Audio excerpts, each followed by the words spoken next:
Halo teman-teman investor, apa kabar semuanya? Kembali lagi bersama saya Rifan Kurniawan, dan di video ini saya mau ngobrolin seputar saham shipping atau saham perkapalan. Nah, banyak teman-teman investor yang bertanya nih, kenapa nih kok saham-saham shipping belakangan ini mulai naik lagi? Ada cerita apa di belakangnya dan gimana prospek ke depannya? So, saya akan share di video ini, stay tune terus.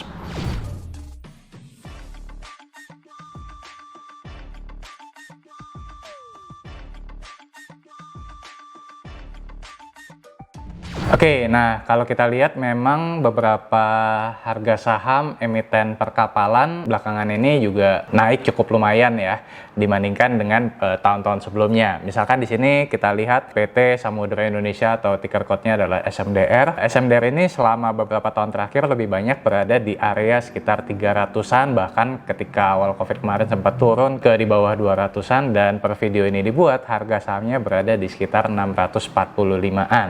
Ya, demikian pula dengan PT Temas Tbk yang pada tahun 2017 sampai dengan tahun 2020 harga sahamnya turun terus ya sampai mencapai titik terendahnya itu di bawah Rp100 per lembar saham, dan per video ini dibuat harga sahamnya berada di sekitar Rp264 per lembar saham.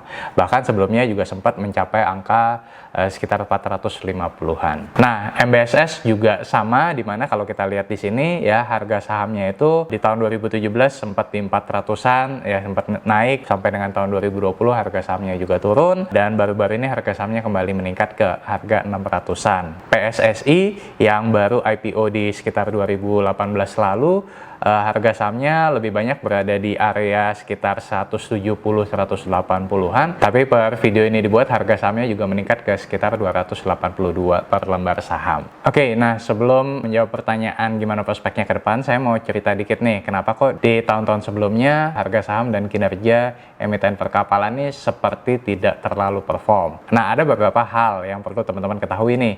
Yang pertama adalah memang karena kinerja dari emiten perkapalan beberapa tahun sebelumnya itu relatif stagnan. Nanti teman-teman bisa cek di laporan keuangan, memang tidak ada katalis positif yang bisa meningkatkan profitabilitas dari perusahaan perkapalan ya secara bottom line-nya. Dan juga dari sisi operasionalnya memang tidak ada force major yang menyebabkan kelangkaan pada kebutuhan untuk jasa ya, karena kita juga tahu misalkan pada tahun 2018 sampai dengan tahun 2020 lalu harga komoditas misalkan seperti batu bara juga terus turun ya. Nah, hal ini yang membuat permintaan untuk perkapalan itu juga relatif menurun ya, karena ekspor untuk seaborne coal juga jadi turun sehingga membuat permintaan juga ikut turun. Oh ya, sebelumnya kita juga pernah bahas mengenai update di sektor batubara. Nah, teman-teman bisa cek videonya. Nah, nanti saya taruh linknya di deskripsi. Nah, tadi kan saya mention bahwa memang di tahun-tahun sebelumnya nih kinerja dari emiten perkapalan itu relatif stagnan. Nah, di sini saya kasih contoh beberapa di antaranya. Ya, ini datanya saya ambil dari cheat sheet yang diproduksi oleh Rekatim. Nanti linknya juga saya taruh di kolom deskripsi. Saya ambil contoh misalkan PT Samudra Indonesia atau SMDR. Ya, di sini teman-teman bisa lihat nih, di tahun 2017, 18, 19, operating profit dari SMDR itu relatif flat ya, bahkan cenderung turun. Ya, di kisaran misalkan 2017 itu di 328 miliar, 2018 itu di sekitar 324 miliar, dan di 2019 di sekitar 249 miliar. Nah, ini beda banget nih di tahun 2021 kuartal 2 yang disetahunkan, diproyeksi sampai dengan full year nanti bisa di sekitar 1,1 sampai dengan 1,2 triliun rupiah. Nah, hal yang sama terjadi di Temas ya. Ini datanya diambil dari Q1 2021 yang disetahunkan. Nah, di sini terlihat bahwa di tahun 2015 sampai 2018 juga operating profitnya relatif turun ya, dari 395 miliar di 2015 sampai 135 miliar di 2018. Nah, berbanding dengan tahun 2021 dengan kuartal 1 yang disetahunkan, diproyeksi bisa mencapai sekitar 400 miliar rupiah. MBSS juga di sini kurang lebih sama. Dimana kalau teman-teman lihat di sini, bahkan dari tahun 2016 sampai dengan tahun 2020 ini lebih sering merugi. Ya, misalkan tahun 2016 rugi 143 miliar, ya 2017, 2018 juga rugi di antara 70-80 miliar. Tahun 2020 rugi 94 miliar. Nah, tahun 2021 ini dengan kuartal 2 yang disetahunkan, proyeksi kurang lebih di 20 miliar. Ya, memang belum seperti SMDR atau Temas tadi, tapi setidaknya tidak sampai merugi. Ya, kemudian PSSI ya di kuartal 2 2021 yang disetahunkan, di sini terlihat bahwa tahun 2016 sempat merugi, 2017 sampai 2018 ini ada di kisaran 90 sampai 180 miliar. Dengan kuartal 2 yang disetahunkan ini diproyeksi bisa mencapai 260 miliar. Nah, pertanyaannya adalah kenapa nih kok di tahun 2021 ini kinerja dari emiten perkapalan ini relatif meningkat lebih tinggi dibandingkan dengan tahun-tahun sebelumnya. Nah, katalis positif apa yang membuat kinerjanya ini meningkat? Nah, katalis positif yang pertama ini adalah memang ada kenaikan dari shipping price. Nah, jadi shipping price yang meningkat ini bisa membuat pendapatan dari emiten perkapalan memang bertumbuh.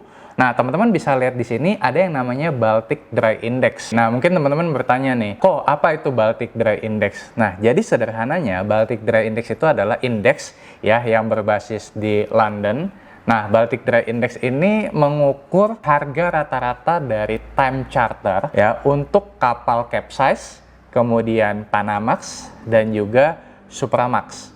Nah, jadi setiap harinya nih panel pialang kapal internasional itu menyerahkan penilaian mereka tentang biaya pengiriman saat ini di berbagai rute di Bursa Baltik tadi. Nah, rute-rute tersebut dimaksudkan untuk menjadi perwakilan, yaitu volume yang cukup besar untuk mempengaruhi pasar secara keseluruhan.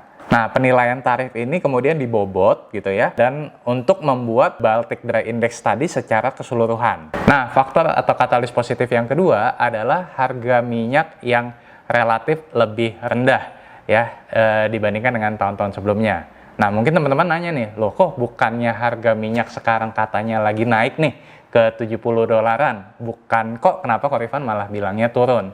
Betul, itu kalau misalkan kita bandingkan dengan tahun lalu, di mana tahun lalu kan kita pernah bahas bahwa harga minyak dunia itu sangat-sangat rendah, jatuh bahkan sempat ke teritori negatif ya.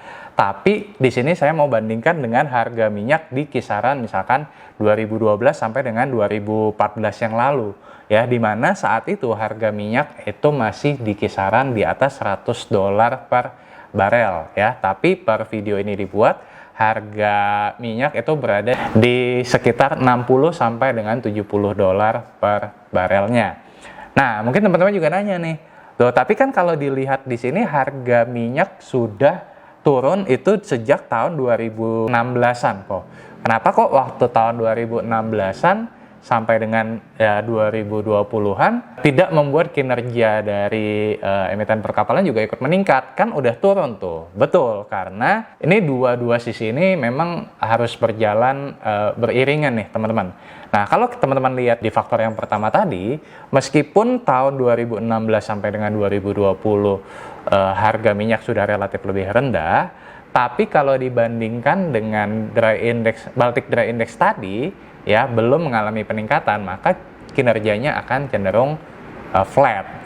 Nah, sekarang ini dua faktor ini berjalan beriringan ya, Baltic Dry Index-nya naik dan juga harga minyak dunia ini masih stabil lah ya di kisaran 60 sampai 70 dolar. Lebih lanjut lagi nih, mungkin teman-teman juga ada yang bertanya, kenapa kok shipping price-nya tadi bisa meningkat? Nah, faktor apa aja nih yang menyebabkan ya? Ada beberapa hal. Di sini kalau misalkan kita ingat ya, pada bulan Mei 2020 tahun lalu itu sempat ada penutupan terminal Yantian di China ya selama kurang lebih 3 minggu akibat pandemi. Penutupan terminal Yantian tersebut itu membuat gangguan yang sangat serius ya terhadap transportasi laut secara global. Kemudian yang kedua, penutupan terminal di pelabuhan kontainer terbesar ketiga di dunia, Ningbo, akibat pandemik juga yang kembali menyerang China baru-baru ini. Jadi pelabuhan Ningbo ini mengurangi kapasitasnya itu hingga 1/5-nya teman-teman, dan membuat kelangkaan dari jasa perkapalan. Ini yang ketiga, nah ini mungkin yang teman-teman lebih familiar ya, yaitu sempat nih terusan Kanal Suez yang sempat terblokir oleh kapal besar yang kalau digambar tuh kayak nyangkut gitu ya, di bulan Maret lalu selama 1 minggu. Ya, di 23 sampai 29 Maret waktu itu. Nama kapalnya kan kapal Ever Given. Nah, kapal Ever Given yang nyangkut tadi ya, meskipun kita ngeliatnya mungkin juga cuma 1 minggu, tapi bisa menyebabkan kerugian itu sampai dengan 400 juta dolar atau sekitar 5,6 triliun per jamnya. Nah, teman-teman tinggal kali tuh ya, selama seminggu itu berapa kerugian yang diakibatkan. Faktor lainnya adalah ya karena didukung juga oleh kenaikan harga-harga komoditas ya, seperti misalkan batu bara, baja, dan lainnya. Yang tadi saya sempat sampaikan bahwa kenaikan harga batu bara dan komoditas lainnya ini membuat permintaan untuk perkapalan juga menjadi lebih tinggi. Wah, kalau gitu saya langsung HK dong kok emiten-emiten perkapalan nanti. Di sini saya juga pengen kasih gambaran ke teman-teman semua mengenai risikonya ya. Nah, risiko yang perlu teman-teman waspadai, yang pertama adalah biaya transportasi laut yang terlalu mahal. Ini bisa membuat harga barang dan jasa itu meningkat cukup signifikan juga. Contoh nih, misalkan harga batu bara sekarang kan lagi tinggi, kemudian ditambah lagi dengan biaya transportasi yang tinggi, akan membuat harga yang harus ditebus oleh importir batubara tadi menjadi jauh lebih tinggi lagi. Kalau misalkan tidak terkendali, nah tentunya efek kenaikan harga barang dan jasa ini akan memperlambat permintaan. Ya, karena harga naik terlalu tinggi, maka permintaan akan turun. Yang ujung-ujungnya nanti bisa kembali memperlambat laju perekonomian. Nah, ini sempat terjadi ketika misalkan di tahun 2008 lalu. Teman-teman bisa lihat di sini, saya coba tampilkan Baltic Dry Index yang tadi kita bahas dengan time frame yang lebih panjang. Di video sekarang ini dibuat kan memang berada di sekitar 4.000 dolar ya.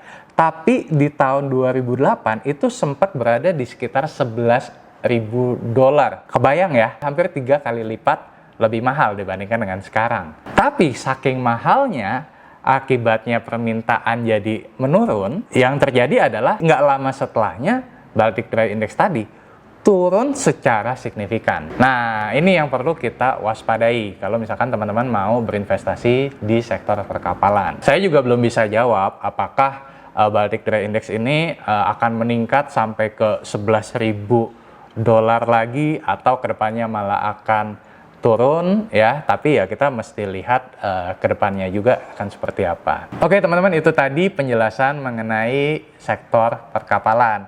Nah, kalau kamu sendiri gimana nih? Apakah kamu termasuk tim bullish atau tim bearish ya dalam menghadapi prospek emiten perkapalan ke depannya? Let me know in the kolom komen. Oke, itu dulu teman-teman, semoga bermanfaat, dan kalau kamu suka dengan video ini jangan lupa untuk klik like, subscribe, share ke teman-teman kamu, dan yang paling penting juga jangan lupa nyalakan notifikasinya supaya kamu nggak ketinggalan video-video saya yang lainnya. Akhir kata, salam dari saya, Arifan Kurniawan, Indonesia Value Investor, and see ya!